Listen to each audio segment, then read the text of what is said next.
प्रश्नोत्तरी। इस कार्यक्रम के पुण्यार्चक हैं श्रीमती प्रेमलता जैन, धर्मपत्नी सुरेंद्र कुमार जैन की वैवाहिक वर्षगांठ के उपलक्ष्य में पुण्यार्चक परिवार हैं पिता श्री सुरेंद्र कुमार जैन तिजारा, राजस्थान, माता श्रीमती प्रेमलता जैन, धर्मपत्नी सुरेंद्र कुमार जैन, अलवर, राजस्थान, भावना जैन, धर्मपत्नी येन दत्त जैन, भाई दुर्लभ जैन, पुनीत जैन, आरती जैन, निधि जैन, बच्चे अनुष्का जैन, अनन्या जैन, जिनवाणी Jain, Dhwani Jain, Ada Jain, Avika Jain. Firm Sprexa solutions private limited, 201 द्वितीय तल, ICICI बैंक के ऊपर, कौशाम्बी, गाजियाबाद, उत्तर प्रदेश। श्री घीसालाल जैन झांझरी, एडवोकेट श्रीमती कला देवी जैन झांझरी, पुत्र एवं पुत्र वधू श्री राजेश जैन झांझरी, अपर जिला न्यायाधीश श्रीमती नीलम जैन झांझरी, पौत्रियां अनुष्का जैन झांझरी, ऐश्वर्या जैन झांझरी, पुत्र एवं दामाद श्रीमती रेखा जैन, श्री दिनेश जैन, दोहिता दिवेश जैन, दोहिती दिशा जैन, पुत्र एवं दामाद श्रीमती रेणु जैन, श्री संदीप जैन, दोहिता ईशान जैन, दोहिती रिया जैन, भीलवाड़ा, राजस्थान। सुधा प्रश्नोत्तरी। नमोस्तु गुरुदेव। गृहस्थ जीवन में समता तो आ जाती है, लेकिन वैराग्य जल्दी नहीं आता। क्या समता वैराग्य की जननी है, इसलिए समता की कमी से वैराग्य भाव उत्पन्न नहीं होता? समता भाव कभी वैराग्य का कारण कभी नहीं बन सकता। समता भाव व्यक्ति को तटस्थ करता है, शांत करता है। वैराग्य का कारण बनता है संवेग भाव। इसलिए जगत का स्वभाव हुआ संवेग वैराग्यात्म, क्षमता भाव नहीं। क्षमता भाव में तो व्यक्ति तटस्थ होता है, सोने चांदी से कोई मतलब नहीं है, वो वैराग्य नहीं है, वो तो शांत है। प्रसम भाव जब भी जीवन में आता है, इसलिए तो सम्यक दर्शन के गुणों में प्रसम और संवेग को अलग रखना पड़ा। यदि प्रसम भाव ही कारण बन जाता तो फिर संवेग रखने की जरूरत नहीं थी। संवेग भाव, संवेग का भाव अर्थ है उपेक्षा भाव, जो है उससे दूर भागने का भाव। समता भाव में दूर नहीं भागेगा, इष्ट अनिष्ट दोनों में ठीक समता भाव। अनिष्ट भी है, इष्ट भी है, शांत भाव। और संवेग भाव में अनिष्ट है तो भागो, छोड़ो।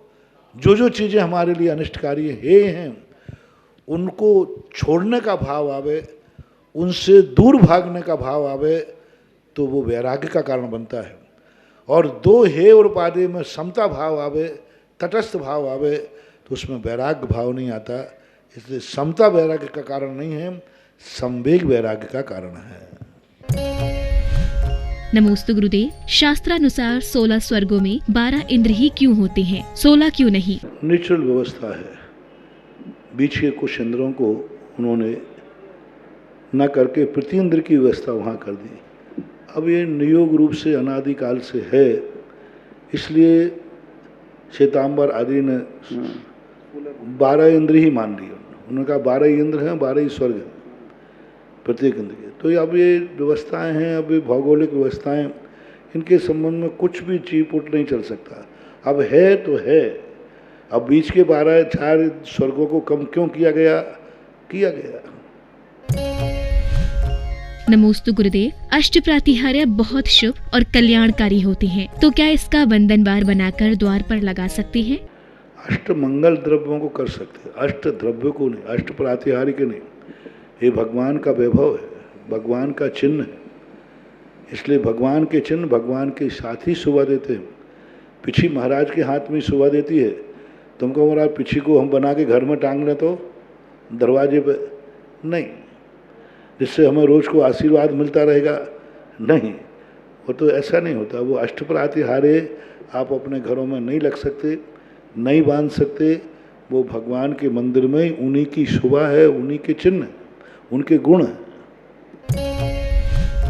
नमोस्तु गुरुदेव। प्राचीन जैन ग्रंथ प्राकृत भाषा में और वहीं अन्य धर्मों के ग्रंथ संस्कृत भाषा में मिलते हैं, तो प्राकृत भाषा पुरानी है या संस्कृत? प्राकृत भाषा पुरानी है। सबसे पहले प्राकृत भाषा, प्राकृत का नेचुरल भाषा, जिसका कोई इतिहास नहीं हो, प्राग इतिहास कहलाता है। प्राग इतिहास का अर्थ है जिनकी उत्पत्ति का हम समय निर्धारित नहीं कर सकते। अनादिकाल से चल रही है प्राकृत भाषा, कोई उसका समय नहीं। संस्कृत भाषा की तो उत्पत्ति का समय है मुश्किल से 2000 वर्ष। और खींचताछ के मानो तो लोगों को बोलने की अपेक्षा लिपिबद्ध तो 2000 साल पहले के नहीं है। और यदि मानते तो मान भी लेते किसी अन्य इतिहासकारों से तो थोड़ा बहुत और समय बढ़ाया जा सकता है। बाकी प्राकृत जो है प्राकृत अनादिकाल से।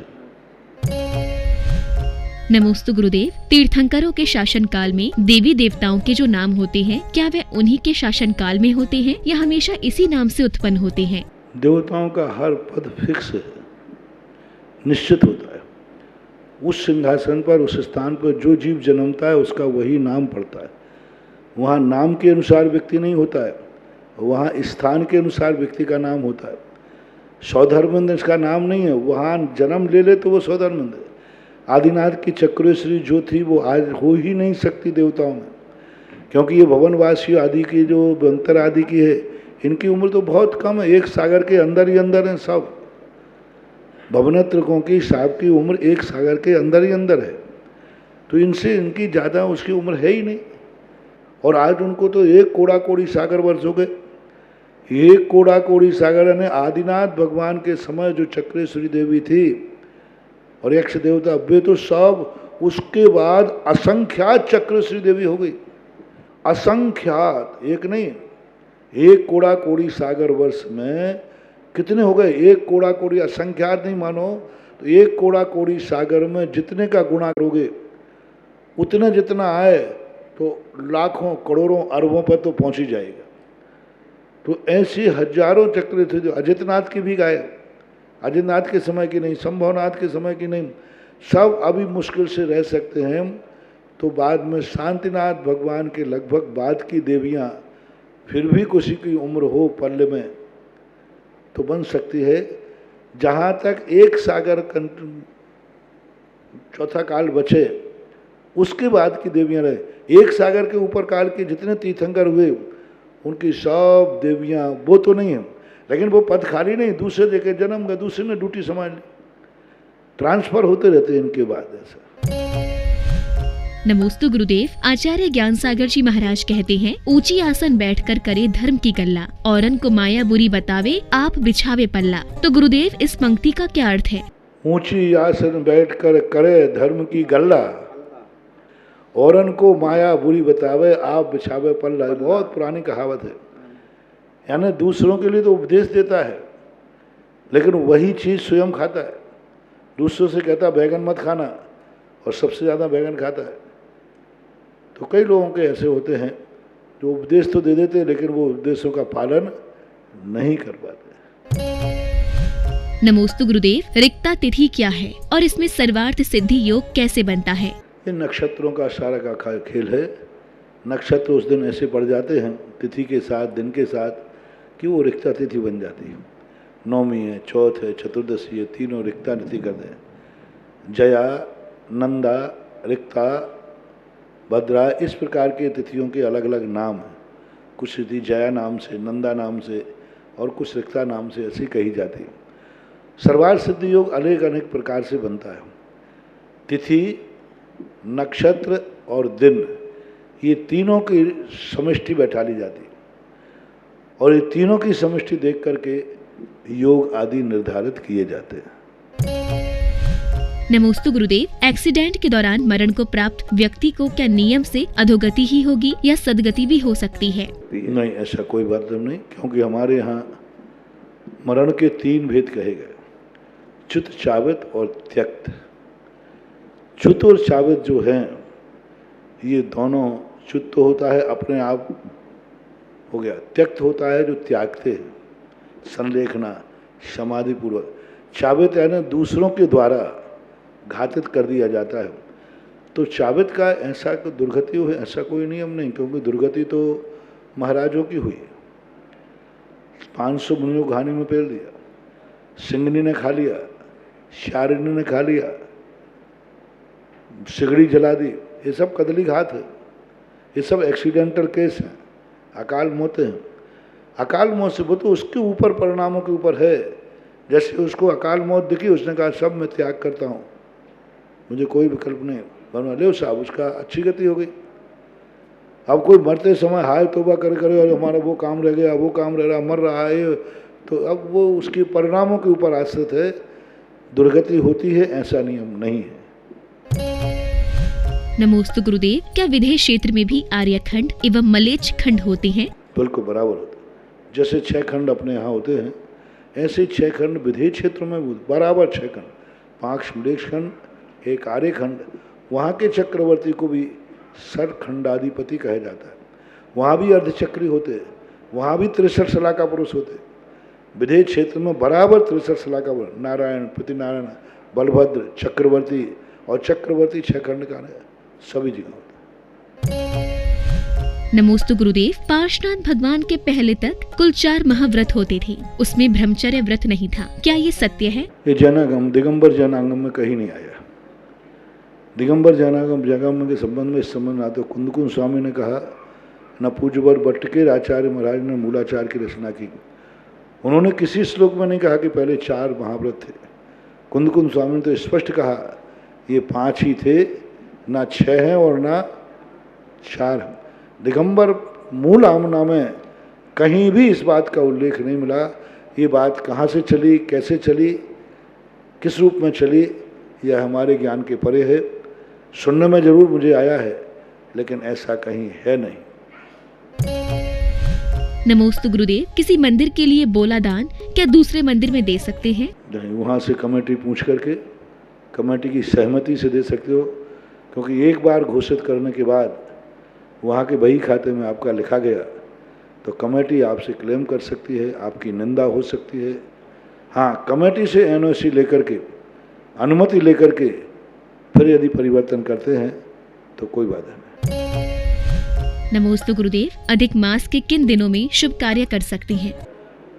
भारतीय ज्योतिष जो है वो इन 2 माहों में पहले माह का दूसरा पक्ष और दूसरे माह का प्रथम पक्ष को अधिक माह मानते हैं।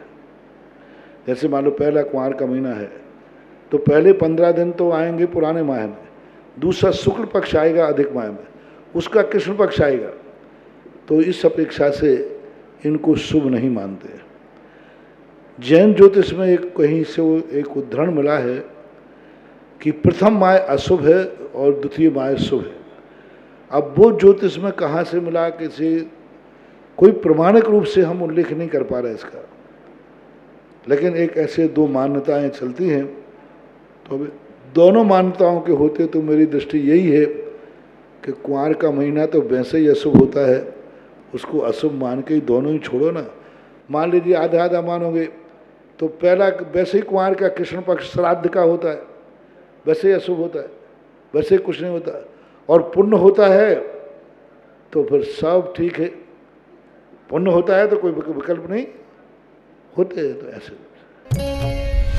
नमोस्तु गुरुदेव, पुरुषार्थ से धर्म होता है और पुण्य से धन मिलता है, ये बात कहाँ तक सत्य है? पूर्णतः सही नहीं है। पुरुषार्थ से धर्म होता है और पुण्य से धन मिलता है, ऐसा कुछ नहीं है। हमारे यहाँ पुरुषार्थ और पुण्य ये दोनों एक शिक्षे के 2 पहलू हैं। दोनों की उपस्थिति होना जरूरी है। दोनों में से एक कम है तो विफलता ही है। नमोस्तु गुरुदेव, कोई व्यक्ति परिवार से छिपाकर संकल्प पूर्वक समय सीमा के साथ दान राशि बोल देता है, लेकिन बीच में उसका देहांत हो जाता है, तो उसे क्या दोष लगेगा? उसने संकल्प किया है, उसके बीच में देहांत हो जाता है तो उसे किंचित मात्र भी दोष नहीं लगेगा, किंचित मात्र भी दोष नहीं लगेगा, क्योंकि उसने सीमा ही बांधी है 1 साल की। हाँ, इतना जरूर है कि यदि आपने किस्त बांधी है, सीमा बांधी है, और आप उस सीमा के अंदर अपनी पहली किस्त नहीं चुकाई और यदि आप मर गए तो बराबर आपको निर्माण का दोष लगे 1 साल का। मान लीजिए आपने 5 साल की किस्त बांधी, पहली साल की किस्त आपने नहीं चुकाई और आप 1.5 साल में मरण को प्राप्त हुए 1 साल निकलने के बाद, तो बराबर आपको 1 किस्त की निर्माण का दोष लगेगा। और आपने पहली साल की किस्त चुका दी, दूसरे साल के बीच में आपका देहांत हो गया, आपको किंचित मात्र भी दोष नहीं लगेगा। भले आपने परिवार को नहीं बताया है तो भी चलेगा। अब परिवार वालों की ईमानदारी है, वो तुम्हें कितना चाहते थे, उनके तुम्हारे प्रति कितना समर्पण था कि कमेटी उनसे कहेगी कि भाई आपके भाई ने, आपके परिवार ने ये दान बोला था, वो चले गए, तो परिवार वाला ये कहेगा उन्होंने मुझे तो नहीं बताया, लेकिन 4-5 लोग यदि आप बता रहे हैं तो वो मेरा सदस्य था, सारी संपत्ति मेरे पास छोड़ गया है, तो मैं इंसानियत के नाते वह बोली मैं चुकाऊंगा। तो ये समझ लेना चाहिए कि आपका परिवार आपका जन्म जन्म का मीत है। और यदि सुन गए साहब ना उसने मुझे बताया है ना मुझे मालूम है, तो आप समझ लेना आपको यूज एंड थ्रू,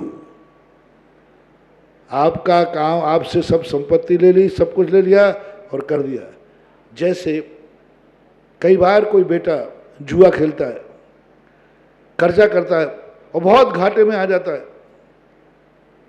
और मर भी जाता है, तो वह कर्जा परिवार चुकाता है, इज्जत वाला परिवार होगा। तो कई बच्चे घाटे लगा के आ जाते हैं और लोग मांगने पहुंच जाते हैं, तो उनके माँ बाप हाथ जोड़ के कहते हैं आप चिंता नहीं करें, बेटा मेरा था, मैं उसकी पाई पाई चुकाऊंगा।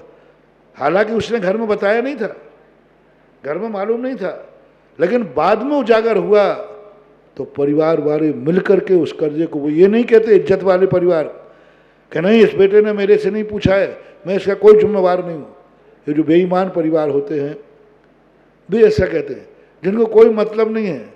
जो इज्जत वाले होते हैं, जो जन्म जन्म के मीत होते हैं, जन्म जन्म के हितैषी होते हैं, अपने परिवार के द्वारा कर्जा आने पर परिवार मिलके चुकाता है और घोषणा करता है कि भाई फलाने व्यक्ति का कोई कर्जा हो।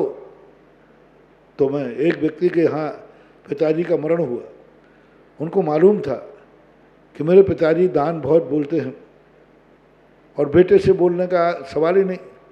उसने घोषणा करवाई कि मेरे पिताजी का कहीं से भी किसी प्रकार का लेन देन हो, मंदिर में कोई भी कर बोली ली हो, कोई भी पड़ी हो, तो आप ये मत समझना कि पिताजी चले गए हैं, पिताजी भली चले गए हैं, पिताजी का अंश अभी जीवित है, वंश अभी जीवित है, मैं उनकी पाई पाई से चुकाऊंगा।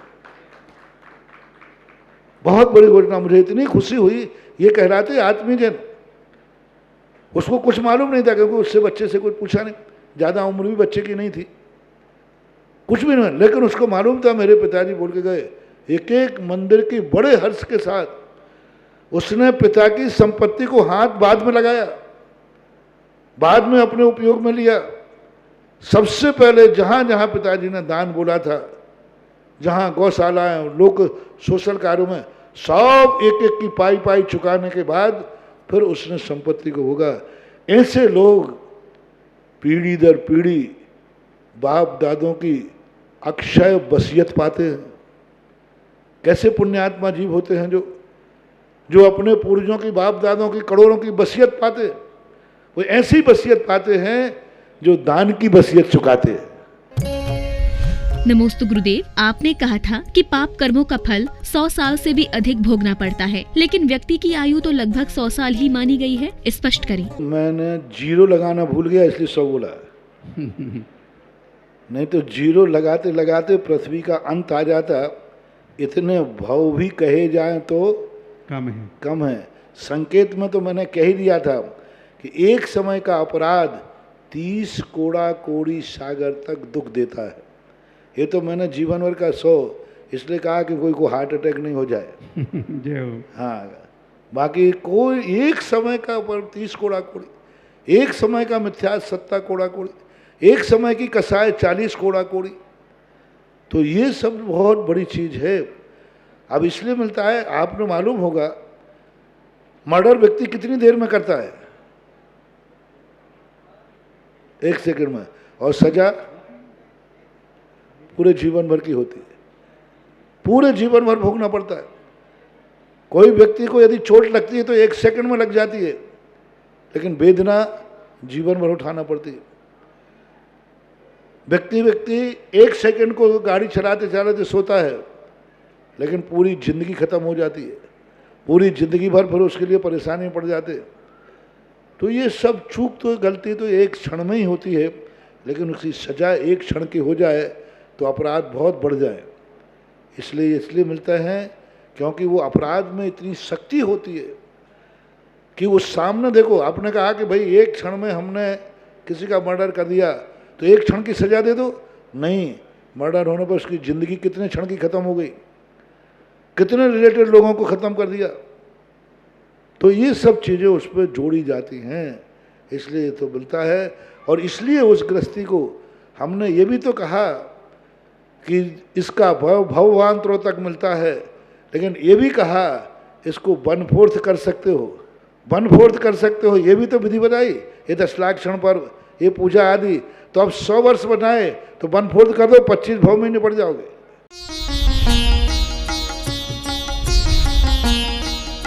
सुधा प्रश्नोत्तरी।